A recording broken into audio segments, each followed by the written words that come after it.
पवित्र जन्माष्टमी अवसर में मुंडमाल कविता पाठ जाजपुर जिला जाजपुर रोड निकटस्थ मुंडमालठे धरित्री दास बासभवन परिसर में पवित्र जन्माष्टमी अवसर में कविता पाठ उत्सव अनुष्ठित होता। कवि प्रदीप सामल सभापतित्व अनुष्ठित कविता पाठ सभार अतिथि भाव भुवन मोहन महांती, नारायण शतपथी, गायत्री नायक, अपर्णा मिश्र, मधुसूदन पात्र मंचासीन थे। कविता पाठ सहित पवित्र जन्माष्टमी विषय अतिथि माने आलोचना करथिले।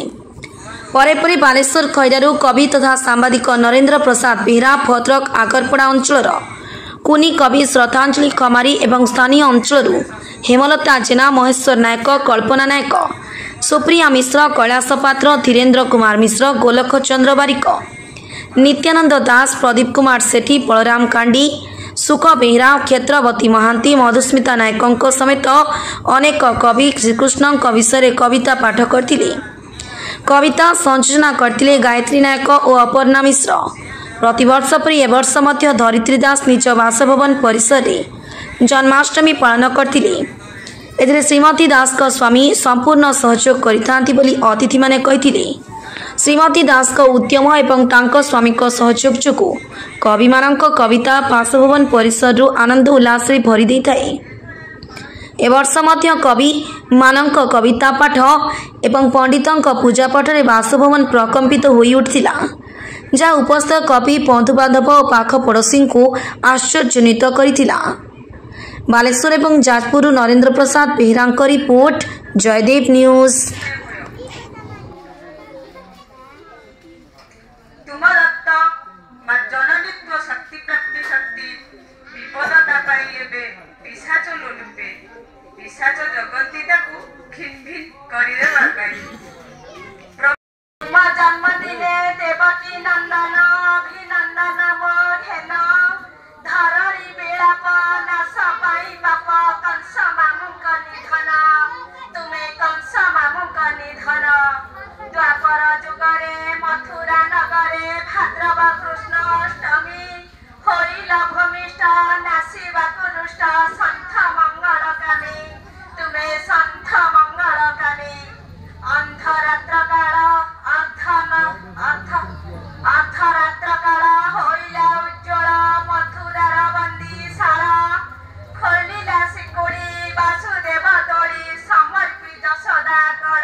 सीए मोर प्राण पति कृष्ण बिना मोर जीवन आसर संसार तापे में भिजुची नीति भल तो लागेनी उप वृंदावन दूरी हेउ थाए नीति तार बाट चाई रही थाए मुई केमिति जीविता कोति दुआर को मारी जगी बसी चंद्रसेना मोर पति जमुना को जदि मुबाहरी जीवी कही देवे शाशु पति अधटिया काना मानी बनी मना जीवी मु सते के मिति ताठारू दूरे रही भी पारुनी काम करूनी मो मुति